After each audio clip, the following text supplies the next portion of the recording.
Hello அஸ்ஸலாமு அலைக்கும், welcome to my channel. எல்லோரும் எப்படி இருக்கீங்க? நல்லா இருக்கீங்கன்னு சொல்லிட்டு நம்புகிறேன். இந்த வீடியோவில் நான் என்ன போட்டிருக்கேன்னா, என்னோடய சிஸ்டர் என்கேஜ்மெண்ட்டில் மாப்பிள்ளைக்காக செஞ்ச சின்ன ஒரு ஸ்பெஷல் விருந்து. ஸோ என்னென்னலாம் பண்ணியிருக்கணும், ஃப்ரூட் கடல் பாசி, மில்க் மேட் கடல் பாசி, அப்புறம் ரோஸ் மில்க் கடல் பாசி, அப்புறம் 11 வகையான ஃப்ரூட்ஸு, அதுக்கப்புறம் carrot halwa, beetroot halwa, bread halwa, gulab jamun, அப்புறம் போட்கா ஹல்வா சொல்லுவோம், முந்திரியும் பாதமும் கலந்த ஒரு ஹல்வா, அதுக்கப்புறம் லெக் பீஸ், அப்புறம் ஃபிர்னி, இது வந்து மில்க் ஸ்வீட்டு, இதுக்கு தொட்டுக்க வந்துட்டு நான் வச்சுருக்கோம். அதுக்கப்புறமா முட்டை மசாலா, அப்புறம் சிக்கன் ஷாமியா அப்படின்னு சொல்லிட்டு சிக்கன் வடை மாதிரி, கட்லட் மாதிரி அது செஞ்சு வச்சுருந்தோம். அப்புறம் ஒரு முழு கோழி ஃப்ரை பண்ணி வச்சுருந்தோம்.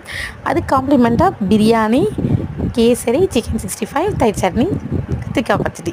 ஸோ இதுதான் எங்கள் மாப்பிள்ளைக்கு நாங்கள் செஞ்ச ஸ்பெஷல் விருந்து. விருந்து எப்படி இருக்குதுன்னு சொல்லிட்டு மறக்காமல் கமெண்ட்ல சொல்லுங்கள். வீடியோ பிடிச்சிருந்தா மறக்காமல் சப்ஸ்கிரைப் பண்ணி சப்போர்ட் பண்ணுங்கள். தேங்க்யூ, பாய்.